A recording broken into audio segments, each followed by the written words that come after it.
Next naman po ang flashlight po siya. Ayan o.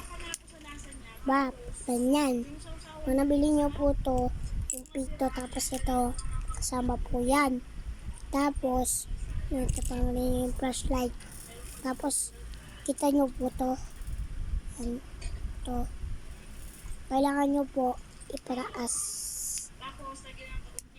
Tapos to. Para umilaw. Tapos, pwede nyo tanggalin yung salamin niya. Ayan o. Tanggal.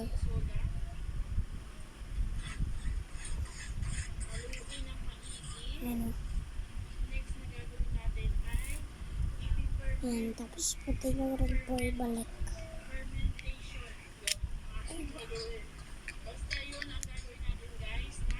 Ayan.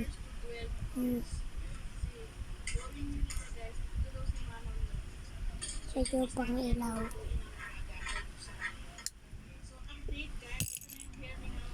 Tapos, ito naman po ang notebook. Pwede po kayo dito maglista. So, yun lang po. Bye-bye!